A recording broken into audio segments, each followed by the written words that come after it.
소화전에 쓰여진 이름들. 2022년 4월 5일 여러 온라인 커뮤니티에 글 하나가 공유되며 사람들 사이에 큰 화제가 됩니다.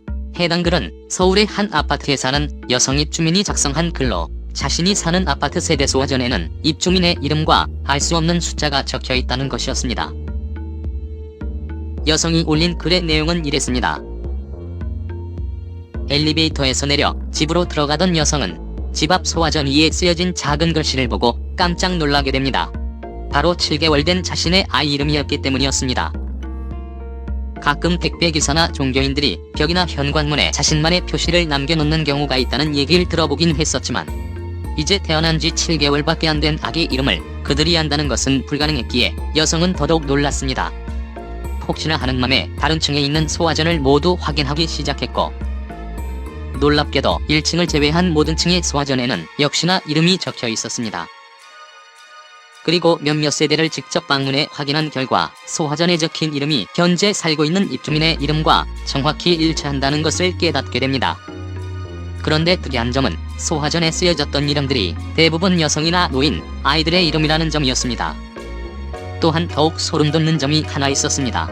그것은 바로 여성의 집 문 옆에는 다른 집들과는 다르게 579라는 숫자가 적혀 있었다는 것이었습니다. 그리고 반대편에는 9575라는 숫자도 적혀 있었습니다. 뭔가 수상하다고 느낀 여성은 벽에 써진 숫자 5759를 인터넷으로 검색해봤고 놀랍게도 5759가 히브리어로 어린아이, 유아 또는 젖먹이를 의미한다는 것을 알게 됩니다.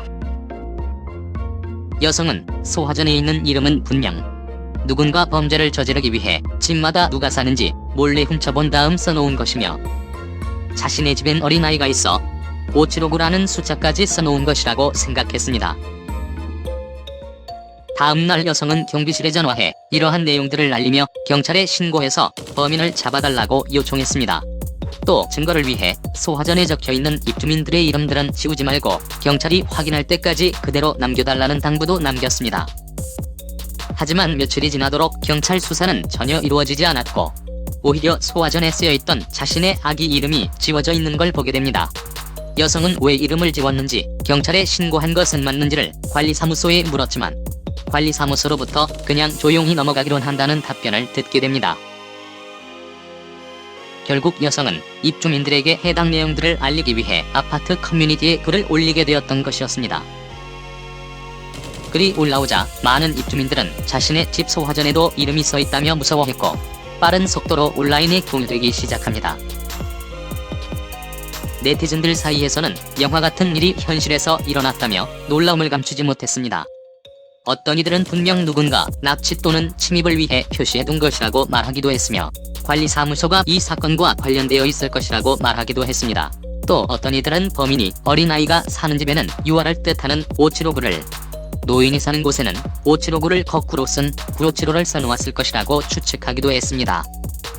해당 글이 온라인에서 화제가 되면서 경찰에서도 본격적으로 수사를 시작하게 됩니다. 그리고 얼마 지나지 않아 경찰은 아파트 CCTV를 통해 용의자를 지목하게 됩니다. 용의자는 바로 그 아파트를 담당하던 평범한 우체국 직원이었습니다. 경찰 조사에서 그는 우편물 수취인과 실제 거주자를 확인하기 위해 소화전에 입주민의 이름을 써놓았을 뿐 전혀 다른 목적은 없었다고 대답했으며 또 고대 히브리어로 어린아이를 뜻하는 575란 숫자에 대해서는 해당 숫자는 자신이 쓴 게 아니라고 대답한 것으로 알려졌습니다. 조사를 통해 경찰은 현관문 옆에 쓰여있는 5759라는 숫자는 전에 살던 입주민의 전화번호 뒷자리였던 것으로 확인됐다고 밝혔습니다. 또한 여러가지 정황상 해당 우체국 직원의 범죄 혐의점은 전혀 없다고 판단하며 그대로 사건을 종결했습니다. 결국 며칠 동안 많은 사람들을 공포에 떨게 만들었던 소화전 낙서 사건은 어느 우체국 직원에 의해 벌어진 단순한 해프닝으로 끝나버리고 맙니다. 비록 이번 사건은 해프닝으로 결론났지만 과거 현관문이나 벽에 암호를 표시해 범죄를 저질렀던 실제 사건들이 존재하는 만큼 가끔씩은 여러분의 집 앞을 주의 깊게 살펴보시는 것도 필요할 것 같습니다. 누군가 몰래 여러분을 관찰하고 있을지도 모르니까요.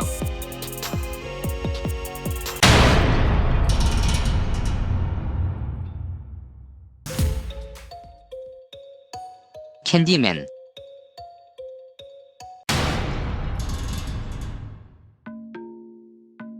미국 시카고 카버린이 그린 거울을 보고 있는 한 여자가 있습니다. 여자는 거울 속에 비친 자신의 모습을 보며 똑같은 말을 반복하기 시작합니다.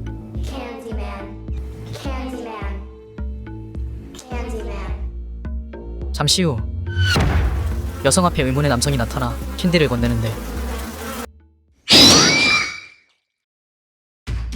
미국 도시전설인 캔디맨 괴담은 클라이브 바커의 공포소설에 처음 등장하며 사람들에게 알려지게 됩니다.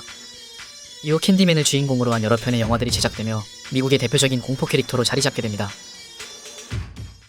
괴담에 따르면 거울을 보고 캔디맨이라고 5번 외치면 어디선가 벌들의 날개짓 소리가 들려오며 갈색 코트를 입은 흑인 남성이 나타나 캔디를 건네는데 다가가면 코트에 가려졌던 갈고리를 드러내 무차별적으로 공격한다는 것이었습니다. 캔디맨의 모습은 건장한 체격의 아프리카계 흑인으로 긴 모피 코트를 입고 있다고 합니다. 오른손엔 날카로운 갈고리가 달려있어 자신을 소환한 사람을 잔인하게 공격한다고 합니다. 그리고 몸 안에는 내장기관이 없고 텅 비어있는데 이 점은 캔디맨이 살아있는 생명체가 아닌 귀신이나 유령이라는 것을 말해주기도 합니다. 캔디맨은 항상 인간을 향한 불타는 복수심과 적대감을 가지고 있기 때문에 그를 소환시킨 사람은 그 누구도 살아남지 못한다고 합니다. 이렇게 극도의 잔인함과 폭력성을 가진 캔디맨에게는 그를 사악한 존재로 탄생시킨 아주 비극적인 과거가 숨겨져 있습니다. 때는 1890년대 가난한 흑인 가정에서 자라던 소년 다니엘의 이야기로 돌아갑니다. 노예 출신으로 신발을 팔며 간신히 생계를 이어오던 다니엘의 아버지는 어느 날 사업이 대박나면서 큰 부자가 됩니다. 덕분에 다니엘 역시 남부럽지 않은 교육을 받으며 훌륭한 화가로 성장하게 됩니다. 그러던 어느 날 동네 제일 가는 대지주는 다니엘에게 자신의 딸 초상화를 그려달라고 부탁했고 다니엘은 딸의 초상화를 그려주게 됩니다. 초상화를 그리기 위해 며칠 동안 함께했던 대지주의 딸과 다니엘은 결국 사랑에 빠지게 됩니다. 그리고 딸은 다니엘의 아이까지 임신하게 되죠. 이 사실을 알게 된 대지주는 크게 분노했습니다. 당시 백인과 흑인의 만남은 상상조차 할 수 없었기 때문이었습니다. 대지주는 하인들에게 당장 다니엘을 찾아가 죽이라고 시켰습니다. 그렇게 하인들의 추격을 피해 도망치던 다니엘은 결국 시카고의 한 작은 마을 카브리니 그린에서 붙잡히게 됩니다. 하인들은 다니엘이 다시는 그림을 못 그리도록 그의 오른손을 자른 뒤 갈고리를 끼워놨고 벌거벗긴 채로 대지주가 소유한 양봉장에 던져버렸습니다. 결국 다니엘은 수천 마리의 벌에 쏘여 고통스럽게 죽음을 맞이합니다. 대지주는 다니엘의 시체를 불에 태웠고 그의 뼈가루를 카브리니 그린 이곳저곳에 뿌려버립니다. 그리고 그때부터 카브리니 그린에는 캔디맨이라 불리우는 갈고리 손의 남성에 대한 목격담이 전해지게 되었다고 합니다. 단지 한 여인을 만나 사랑했을 뿐이지만 피부색이 검다는 이유만으로 희생당해야 했던 다니엘의 억울함은 세상을 향한 분노로 변해 캔디맨으로 다시 태어나게 했던 것이었습니다. 이름만 들어보면 왠지 캔디처럼 서윗할 것 같지만 절대로 불러서는 안 되는 사악한 존재 캔디맨. 너무 걱정하지 마세요. 다행히도 캔디맨은 소설 속에서 등장하는 괴담일 뿐 캔디맨을 불러도 나타나는 일은 절대로 없을 테니까요.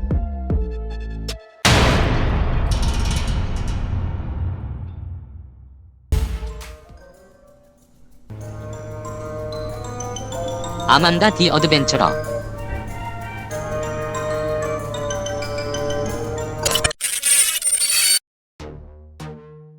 (2022년 4월) 전 세계적으로 큰 인기를 끌고 있는 게임이 있습니다. 바로 아만다 디 어드벤처러라는 게임입니다. 어린이 교육용 애니메이션인 도라 디 익스플로러를 모티브로 한 호러 게임으로 10분 내외 매우 짧은 플레이 타임과 빈약한 스토리를 가지고 있는 데모 게임이긴 하지만 전 세계 유명 유튜버들에게 소개되면서 순식간에 큰 인기를 얻게 된 게임입니다. 그렇다면 과연 아만다 디 어드벤처러가 어떤 이유로 많은 사람들에게 인기를 얻는 게임이 되었는지 게임을 직접 플레이해보면서 한번 알아보도록 하겠습니다.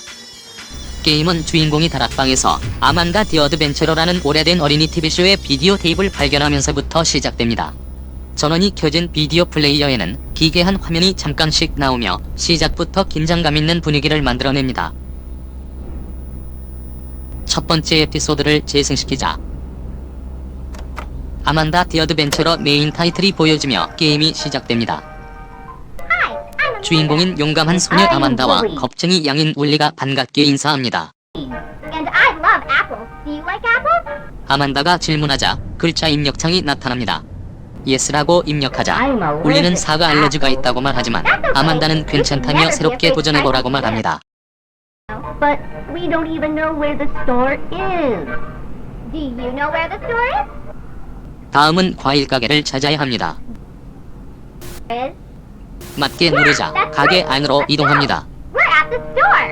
It sure looks crowded. Bah. And look, there are apples. Can you see apples? 애플의 알파벳을 입력하자 Good job. Now we can make apple pies. 갑자기 게임 제작자들의 소개가 나오며 첫 번째 에피소드는 끝나버리고 맙니다. 그런데 빠르게 지나가는 이 화면에는 숨겨진 메시지가 있습니다.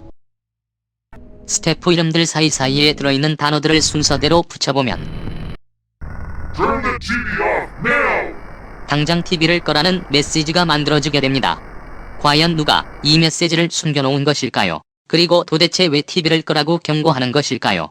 그럼 게임을 계속 진행해 알아보도록 하겠습니다. 다시 두 번째 에피소드를 재생하자. 불안한 표정에 올리는 다급하게 어떤 말을 하려고 하지만 We don't have much time. Whatever 화면은 you do. 편집됩니다. Hi everyone. I'm Amanda. 이번에는 할머니를 위해 고기를 사야 한다는 아만다. 울리는 할머니께서는 채식만 하신다고 말하지만 아만다는 그 말을 무시한 채 정육점을 찾아야 한다고 말합니다. 정육점을 올바르게 선택하자. Let's go. Hello, Ethan. 아만다는 정육점 주인에게 뭘 달라고 해야 하는지를 묻습니다. 그러자 올리는 기겁하며 두 손을 내졌습니다. 실수로 알파벳을 잘못 입력하자 아만다는 갑자기 이성을 잃은 것처럼 화를 냈다가 다시 표정을 싹 바꿉니다. 정답이 입력되자 정육점 주인은 아래에서 정체를 알 수 없는 고깃덩어리를 꺼내 올려놓은 뒤 서걱서걱 고기를 썰기 시작합니다. 잠시 뒤 음산한 배경음악이 흐르며 아만다는 천천히 울리를 쳐다보는데 놀란 울리가 소스라치게 놀라며 두 번째 에피소드가 끝나버립니다. 그런데 과연 울리는 왜 그렇게 겁에 질려 있던 것이었을까요? 개발자는 두 번째 에피소드 이후 상황을 짐작하게 해주는 히든 에피소드를 게임 속에 숨겨놓았습니다. 정육점한 상황에서 알파벳 입력란에 양을 뜻하는 레인과 힐프를 연속해서 입력하면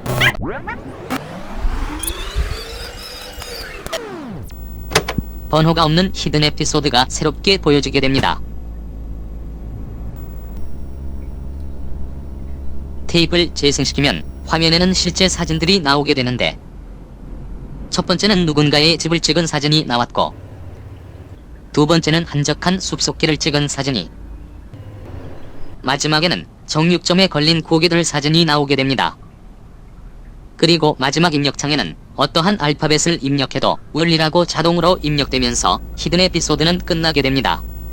개발자는 히든 에피소드를 통해 울리가 정육점에서 희생당했음을 알려주고 있었습니다. 이제 마지막으로 세 번째 에피소드를 재생시킵니다.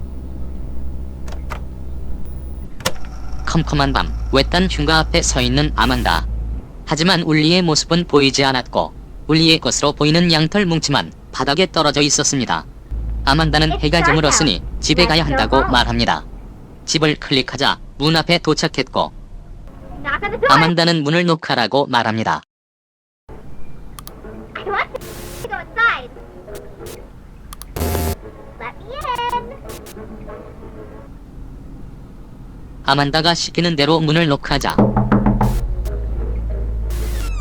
갑자기 눈동자가 사라지며 기괴하게 몸을 꺾기 시작하는 아만다. 이내 5글자를 입력하는 화면이 나왔고 알파벳을 입력하자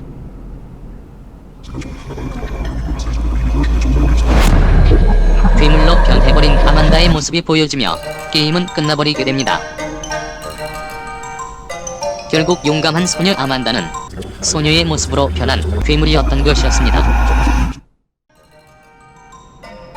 아만다 디 어드벤처러는 섬뜩한 장면이나 긴장감 넘치는 속도감은 부족하지만 알파벳을 입력해 문제를 풀어나가는 독특한 방식이나 괴물이 자신의 모습을 어린아이로 감추고 등장한다는 점 등 다른 공포게임들보다 뭔가 신선한 느낌의 공포게임이 아니었나 생각됩니다.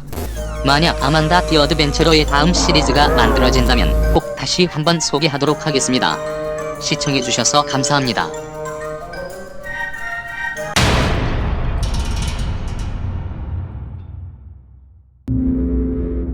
마미롱 레그.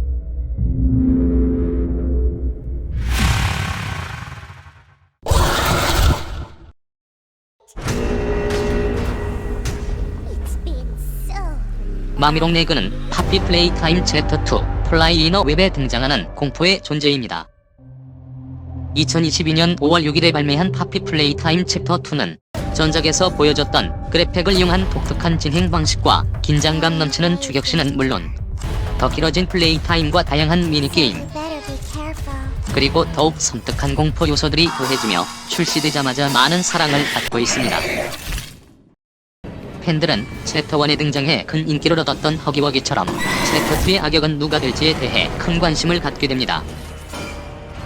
한간에는 허기워기의 여친인 키스미씨이거나 브론일 것이라는 추측도 있었지만 발매 직전 공개된 공식 트레일러 영상을 통해 챕터 2의 악역은 마미롱 레그였음이 밝혀지게 됩니다. 그럼 지금부터 파피 플레이타임 챕터 2에 등장하는 공포의 존재 마미롱 레그에 대해 본격적으로 알아보도록 하겠습니다. 마미롱 레그는 원래 1991년 플레이타임사에서 제작해 아이들의 큰 사랑을 받던 귀여운 장난감이었습니다. 하지만 게임 속에서 마미롱 레그는 플레이어를 괴롭히는 사악한 존재로 등장하게 됩니다. 알려진 바에 따르면 마미롱 레그의 모티브는 베티 스파게티라는 실제로 존재하는 장난감으로 알려져 있습니다. 또한 마미롱 레그란 이름은 장님거미 기다리 아저씨를 뜻하는 데디 롱레그에서 데디를 마미로 바꾼 것이라고 합니다. 가늘고 긴 팔다리를 가진 거미 형태의 모습을 하고 있는 마미롱 레그는 팔다리를 자유자재로 늘리고 꺾을 수 있기 때문에 어떤 장소든 자유롭게 이동해 다닌다고 합니다. 최대 30m까지 늘릴 수 있는 것으로 알려져 있으며 팔뿐만 아니라 다리와 머리카락, 목, 허리 등 다른 신체 부위 또한 길게 늘어난다고 합니다. 그리고 마미롱 레그 손에 낀 장갑이 그래픽과 비슷하다는 점에서 그래픽을 개발해낼 당시 마미롱 레그의 손을 참고해 개발한 것으로 보고 있다고 합니다. 마미롱 레그는 허기워기보다 더 진화된 모습들을 가지고 있습니다. 일단 말을 할 줄 압니다. 뚫린 입으로 소리만 지르는 허기워기와는 다르게 마미롱 레그는 말을 할 수 있습니다. 그리고 허기워기가 단순히 플레이어를 무서운 속도로 쫓아오기만 한다면 마미롱 레그는 플레이어에게 목숨을 담보로 한 게임들을 하도록 유인한 뒤 천천히 숨을 쪼여오며 플레이어가 공포에 떠는 모습을 보며 즐거워하는 보다 고차원적인 악당의 모습을 보여주게 됩니다. Mommy is so proud of you. 챕터 2에서 플레이어는 마미롱 레그가 준비한 4개의 게임에서 이겨야만 살아남을 수 있습니다. 그녀가 준비한 첫 번째 게임은 바로 뮤지컬 메모리 게임. 화면에 나온 순서대로 색깔을 맞추는 기억력 게임으로 문제를 틀릴 때마다 천장에서 번조버니가 내려오기 때문에 자꾸 들리게 되면 번조버니의 심벌지 공격을 맞고 죽게 됩니다. 시간이 지날수록 점점 빠르고 복잡하게 문제를 내기 때문에 게임에서 이기기가 그리 쉽지 않습니다. 마미롱 레그와 해야 하는 두 번째 게임은 바로 워기 잡기 게임. 두더지 게임처럼 여러 개의 구멍에서 나오려고 하는 작은 허기워기를 구멍 속으로 밀어넣는 게임으로 매우 빠른 속도로 나왔다 들어갔다 하기 때문에 높은 순발력이 필요합니다. 실패하게 된다면 결국 작은 허기워기가 눈앞에 나타나게 됩니다.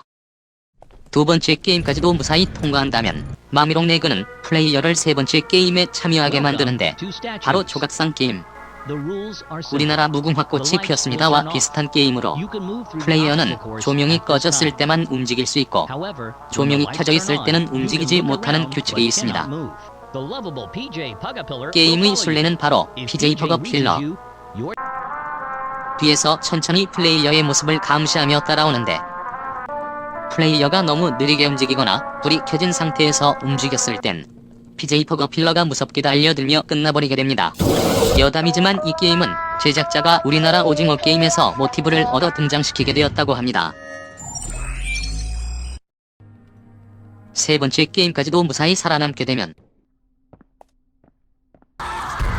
마미롱 레그가 갑자기 등장해 마지막 게임을 제안하게 되는데 바로 숨바꼭질 게임입니다. 마미롱 레그는 열을 세며 도망갈 시간을 주는데 이 사이 플레이어는 마미롱 레그로부터 최대한 멀리 도망쳐야 합니다. 숫자를 셀 동안 움직이지 않거나 도망치다 붙잡히게 되면 마미롱 레그로부터 끔찍한 공격을 받게 됩니다.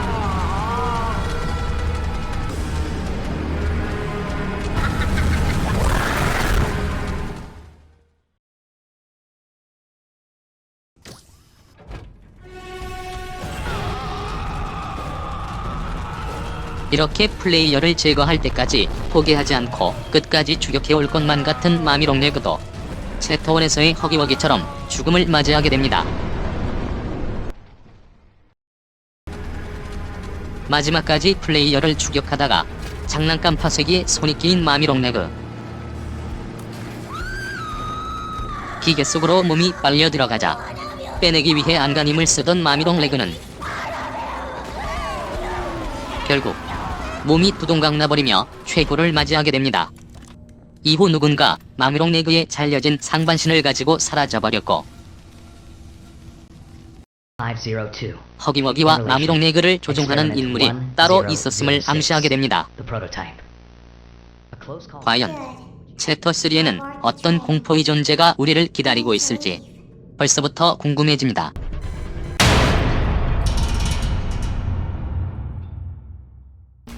Experiment 1006. 더 프로토타입. Prototype. 더 프로토타입은 인기 공포 게임 파피 플레이타임에 나오는 공포의 존재입니다. 실험 1006으로도 불리는 더 프로토타입은 1960년 실제 인간을 이용해 인공지능 장난감으로 만들려고 했던 실험 1006의 결과물로 추측되고 있습니다. 1006. The prototype. 허기머기와 마미롱 레그 역시 Close call occurred this week in 실험 which he nearly 1006 이후 진행된 실험들에서 만들어지게 된 것으로 알려져 있습니다. Digital alarm clock within his room. 더 프로토타입의 모습은 금속 기계 장치와 인간뼈가 얽혀있는 로봇팔 형태를 하고 있는데 이것은 더 프로토타입의 신체 일부분일 뿐이며 실제 몸은 공장 내부 어딘가에 숨어 있을 것이라고 추측하고 있습니다. 한편 파피 플레이타임 챕터 1과 챕터 2에서는 더 프로토타입의 존재를 지속적으로 암시해오고 있었습니다. 챕터 1에서는 플레이어가 죽으면 나타나는 데스 스크린에 실험 1006에 대한 메시지가 나오기도 했으며 그리고 양비비꽃이 그려진 입구에 가기 전 발견되는 검정색 비디오 테이프에서 실험 1006 더 프로토타입에 대한 실험 기록이 나오기도 했습니다. Experiment 1006. 또한 챕터 2에서는 로그 0850이라는 이름의 비디오 테이프, Unprecedented level of intelligence. 죽기 전 마미롱 레그의 마지막 대사에서도 더 프로토타입에 대한 이야기가 언급됩니다. 팬들 사이에는 게임 속에 존재하고 있는 다양한 정보들을 통해 더 프로토타입에 대한 보다 구체적인 정보들이 만들어지게 됩니다. 플레이타임사의 창업주 엘리언 루드윅은 아이들을 위해 인공지능 장난감을 만들고자 실험을 시작하게 됩니다. 그리고 수많은 시행착오 끝에 드디어 16번째 실험이 성공하며 더 프로토타입이 탄생하게 됩니다. 탄생 초기 과학자들의 명령에 순종적인 모습을 보이던 더 프로토타입은 얼마 지나지 않아 숨겨져 있던 극도의 폭력 성향과 과학자들의 예상을 훨씬 뛰어넘는 놀라운 지능을 나타내게 됩니다. 챕터 2 로그 0850에 기록된 내용에 따르면 더 프로토타입은 격리실에 있던 알람 시계를 분해한 뒤 LED와 배터리를 이용해 새롭게 레이저 포인터를 만들어냈고 격리실 안에 설치된 카메라를 향해 레이저를 쏘아 카메라를 오작동시켜 계속 화면이 멈춰 있도록 만들어버렸다고 합니다. 행동을 관찰하던 한 과학자는 모니터에 계속 같은 화면이 나오는 것을 이상하게 여기고 황급히 격리실 문을 열고 안으로 들어갔다고 합니다. 그때 구석에 웅크리고 있던 프로토타입은 과학자를 보자마자 제거해버린 뒤 밖으로 탈출하려고 했다고 합니다. 그러자 밖에 있던 다른 과학자들이 얼른 격리실 문을 닫아 탈출을 간신히 막았다고 합니다. 이 사건을 계기로 과학자들은 더 프로토타입에 대한 보안을 더욱 강화하며 보다 주의 깊게 더 프로토타입의 행동을 관찰하기 시작했다고 합니다. 하지만 철통 같은 보안에도 불구하고 더 프로토타입은 결국 격리실을 탈출했고 실험실의 모든 과학자들을 제거한 뒤 공장 내부 깊은 곳으로 숨어들었다고 합니다. 그때부터 더 프로토타입은 허기워기나 마미롱 레그처럼 자신과 같은 실험체들을 조종해 공장을 파괴해 나갔고 외부로부터 침입자가 나타나면 쫓아가 제거해버렸다고 합니다.